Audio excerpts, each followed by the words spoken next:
The church was born from a promise that through Jesus Christ, broken people could be restored and separated people could be reconciled. From the beginning, God has been in the business of restoration. When sin entered the world, relationships were fractured. Humanity became separated from God, divided from one another, and wounded within themselves. Yet God never abandoned His creation.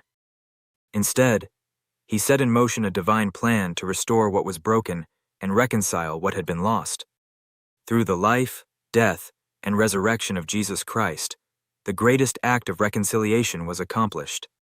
The cross became the bridge between heaven and earth. The sacrifice of Christ opened the door for forgiveness, healing, and new beginnings. But reconciliation was never meant to stop at our relationship with God.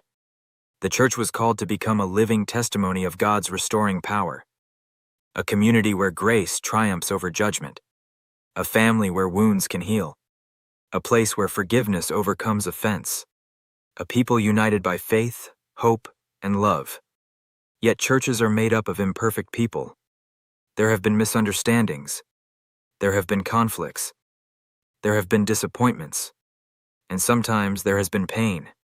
But the gospel reminds us that restoration is always possible. Because what God redeems, He renews. What God heals, He strengthens. And what God restores, He uses for His glory. Throughout Scripture, we see examples of restoration. Peter denied Jesus 3 times. Yet Jesus restored him and entrusted him with leadership. The prodigal son wandered far from home. Yet the Father welcomed him with open arms. The early church faced division and challenges. Yet through prayer, humility, and the work of the Holy Spirit, unity prevailed. The same God who restored them is restoring His church today. He restores broken hearts. He restores families. He restores ministries. He restores relationships. And He restores hope. Reconciliation requires courage. It calls us to listen, to forgive, to seek understanding, to extend grace, to choose unity over division. As followers of Christ, we are not merely recipients of reconciliation, we are ambassadors of it. We are called to reflect the heart of Jesus in our homes, our communities, and our churches. When the church walks in reconciliation, the world sees the love of Christ. When the church pursues restoration, lives are transformed. When the church stands united, God's glory is revealed. The story of the church is not a story of perfection.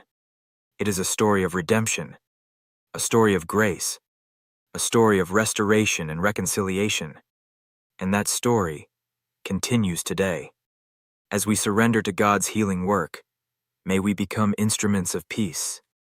May we restore the broken. May we reconcile the divided. May we love as Christ loved us. And may the church shine brightly as a living witness of God's restoring power. Because in Christ, restoration is possible. In Christ, reconciliation is available. And in Christ, all things are being made new.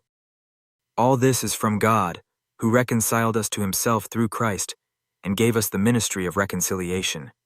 2 Corinthians 5:18.